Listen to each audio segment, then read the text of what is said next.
सर्व सेवकांना माझा नमस्कार. आजचे अनुभव आहे बाबाचे सेवक कैलास राम भाऊ जी पाठराबे, पत्ता संत जगनाडे चौक, नंदनवन, नागपूर. माझा अनुभव आहे आमच्या घरी 1 डिसेंबर 2015ला 42 दिवसाचे त्यागाचे हवन कार्य संपूर्ण झाले आणि आम्ही आपल्या घरी भवनातून भगवान बाबा हनुमानजीची आणि 4 तत्वाची प्रतिमा घरी आणल्या. तसेच महान त्यागी बाबा जुमदेजी व वाराणसी आई यांचे फोटो पण आणले आणि आमच्या राहत्या घरी हवन कार्य पार पडले. आमचे त्यागाचे कार्य पूर्ण झाले होते व आमच्या मासिक हवन कार्य चालू होते. मी आणि माझी आई आम्ही दोघेच घरी राहतो. 1 डिसेंबरला सोमवार दिवस होता. घरी हवन कार्य असल्यामुळे मी 1-2 तारखेला कामावरून सुट्टी काढली आणि 3 तारखेला दररोजप्रमाणे कामावर जायला लागलो. 7 डिसेंबर रविवारचा दिवस होता आणि सकाळी 9:30 ते 10च्या सुमारास मला माझ्या मित्राचा फोन आला की मी नाश्ता करायला चलावे. याआधी 42 दिवसाचे त्यागाचे कार्य सुरू असल्यामुळे बाहेरचे काहीही खाणे चालत नव्हते. म्हणून मी त्यागाच्या कार्यात मित्रासोबत बाहेर काहीही खाल्ले नव्हते. त्यामुळे त्यांनी मला त्याग झाल्यावर बोलावले. सुमारे 9:30 ते 10 वाजले होते. मी मित्रांना होकार दिला व जायला तयार झालो. त्याच वेळेस माझी आई मला म्हणाली, बेटा तू आंघोळ करून विनंती कर, थोड्या वेळात नळ जाईल. आईला हो नाही करत मी मित्रासोबत निघून गेलो. नंतर आई मला फोन करून रागावली लागली, पण मी आईची एक पण गोष्ट न ऐकता फोन कट केला आणि 1 तासानंतर मी घरी आलो. माझ्या या वागण्याने आई खूप रागावली होती, कारण मी माझी मर्यादा तोडली होती व सोबतच आईचे शब्दसुद्धा. नंतर लवकर आंघोळ करून मी विनंती केली. बघा सेवकांनो, आईची गोष्ट न ऐकल्यामुळे व आईचे शब्द तोडल्यामुळे भगवंताने मला कशा प्रकारे शिक्षा दिली. मी कामाला सायकलने जात होतो.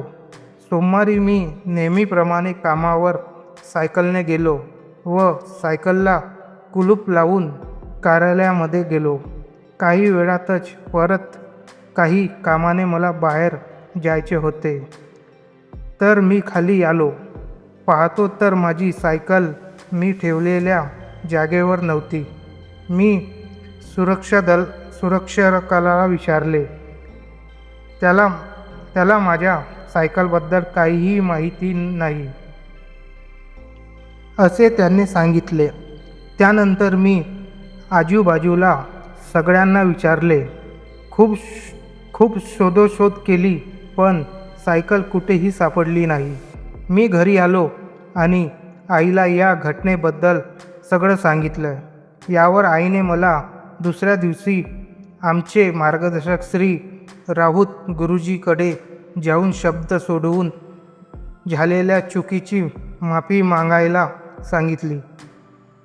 दुसऱ्या दिवशी मी गुरुजीकडे गेलो व गुरुजींना रविवार आणि सोमवारी घडलेल्या प्रसंगाबद्दल संपूर्ण घटनाक्रम सांगितला. नंतर गुरुजींनी मला माफी मागायला सांगितलं व मी भगवंताला माझ्याकडून झालेल्या चुकीची माफी मागितली. यानंतर पुन्हा माझ्याकडून एक खूप मोठी चूक घडली. ती म्हणजे अशी की मी घरी आईशी आणि माझ्या दुकानातल्या मालकीन वाईची खोटं बोललो. मी सकाळी लवकर उठून मित्रासोबत बागेत फिरायला जात होतो. पण काही दिवसांनी ते मला फार विचित्र वाटायला लागलं. माझ्या एक प्रवीण नावाचा मित्र सकाळी दूध वाटायचा. मी त्याला म्हटलं की मला पण कळविशील जर तिथे काम असेल तर. दुसऱ्याच दिवशी त्याने मला दुधाच्या दुकानात बोलावलं आणि मालकाशी बोलणं करून दिले आणि त्याच दिवसापासून मी कामाला सुरुवात केली. आता माझ्या हातून झालेली मोठी चूक अशी की ज्यामुळे भगवंताने मला शिक्षा दिली. मी सकाळी दूध वाटायला जात होतो. तेथील एका ग्राहकाकडे त्यांच्या मुलीचे लग्न होतं. त्यामुळे माझ्या मित्रांनी मला त्या लग्नामध्ये आपण सगळे जाऊ असे सांगितले व आम्ही सर्व मित्रांनी लग्नाला जायचं ठरवलं. 21 एप्रिलला सायंकाळी मी माझ्या दुकान मालकीन काकूची खोटं बोललो. माझ्या मामाच्या घरी लग्न आहे म्हणून मला लवकर जाऊ द्या. तर मालकीन काकूंनी मला लवकर सोडलं आणि मी घरी आलो. घरी मी आईशी खोटं बोललो की माझ्या मित्राच्या बहिणीचे लग्न आहे. मी घरी जेवण करणार नाही. मी लग्नातूनच जेवण करून येईल. रात्री लग्नामध्येच मित्रांनी मला सांगितले की 22 तारखेला मित्राचा वाढदिवस आहे, तर तू उद्या दुकानामधून लवकर ये आणि आपण त्यांचा वाढदिवस साजरा करू. यावर मी त्यांना होकार दिला व 22 तारखेला पुन्हा मी दुकान मालकींशी आणि आईशी खोटं बोललो की मित्राकडे पार्टी आहे आणि मी मित्राच्या वाढदिवसाला गेलो.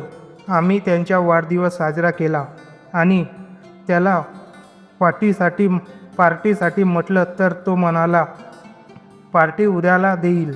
आम्ही त्याला आज पार्टी पाहिजे म्हणून त्याच्यावर दबाव टाकला तर तो म्हणाला की पैसे आज नाही आहेत, उद्याला पैसे मिळेल तर उद्या पार्टी देईल. मग सर्वांनी होकार दिला आणि आम्ही सगळे आपापल्या घरी वापस आलो. आता 23 तारखेला पार्टी होती. मित्राकडे पैसे नव्हते म्हणून त्याने सकाळी मला 500 रुपये मागितले. माझ्याकडे 1000 रुपये होते तर मी त्याला 1000 रुपये दिले. आता सायंकाळी पार्टी होती. मित्राच्या कॉलवर कॉल येत होते तर मी त्यांचे कॉल कट करून दुर्लक्ष करत असल्यामुळे त्यांनी मला मेसेज केला की मी दुकानामधून निघायला बघ होतो. आईला मी आधीच सांगितले की आई आज पण स्वयंपाक करू नको, मी पार्टीत जात आहोत, तिथून जेवण करून येणार. दुकानामध्ये मालकीनला न सांगता चुपचाप निघालो आणि 8:30ला मी मित्रांना भेटलो. सर्व मला रागावत होते. तू नेहमीच उशीर येतोस, तुझ्यामुळे सर्वांना त्रास होतो, आम्हाला पण वेळ होतो. मग आम्ही सर्व मित्र टेलिफोन एक्सचेंज जुनी मंगळवारी येथील पिंटू सावजीमध्ये जेवायला गेलो. मित्राकडे पैसे कमी होते कारण मी दिलेल्या पैशाने तो बियर प्यायला होता हे मला कळले, पण मी याकडे जास्त लक्ष दिले नाही. आम्ही सर्व तिथून निघालो आणि नंदनवन येथील युफोरिया रेस्टॉरंटमध्ये गेलो आणि आम्ही तिथे जेवण केले. जेवण झाल्यानंतर आम्ही सगळे आपापल्या घरी आलो. घरी आईने विचारले की काय झाले, तर मी आईला सांगितले आणि नंतर झोपलो. 24 एप्रिल 2015ला दररोजप्रमाणे सकाळी दूध वाटायला गेलो. नंतर तिथून येऊन मी आपल्या मोबाईलच्या दुकानात जाण्यासाठी तयार झालो आणि भगवंताला प्रणाम करून मी दुकानात जायला निघालो. मी धरमपेठला काम करत होतो. तेथील एक दादा माझ्या घराजवळ राहत होता आणि दररोज आम्ही सोबत जात होतो. मी दादाला फोन केला तर दादा म्हणाला, आज माझी सुट्टी आहे, तू एकटा जा आज दुकानमध्ये. तर मी ॲटोने दुकानात गेलो.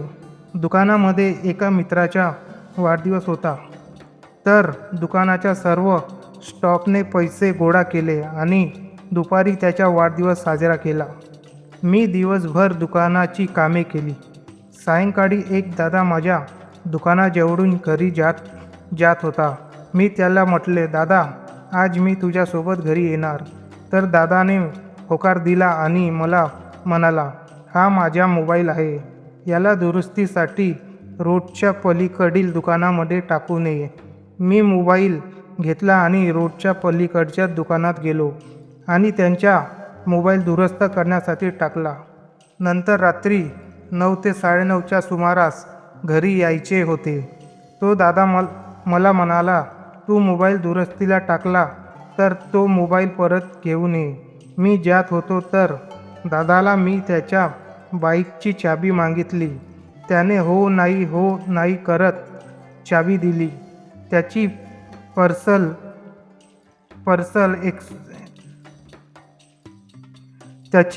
पल्सर 180 ही बाईक होती. मी ती काढली आणि जात असतानाच माझा जोरदार अपघात झाला. मी डोक्याच्या भारावर पडलो व माझे रक्त थांबत नव्हते. दुकानामधील काही मुले जे कधीही त्या रोडनं जात नाही, तो सुद्धा तिथे जवळच होता. ते सर्व आले. मी खाली रोडवर पडलेला होतो. त्यांनी मला कारमध्ये टाकले. मला खूप जास्त त्रास होत होता, त्यामुळे मी तडफडत होतो. कसे तरी करून त्यांनी मला कारमध्ये टाकले. अशा परिस्थितीत त्यांना काहीच कळत नव्हते. त्यांनी मला रविनगर येथील दंडे हॉस्पिटलला भरती केले. मला चेहऱ्यावर टाके लागले आणि 3 दिवस मी कोमामध्ये होतो.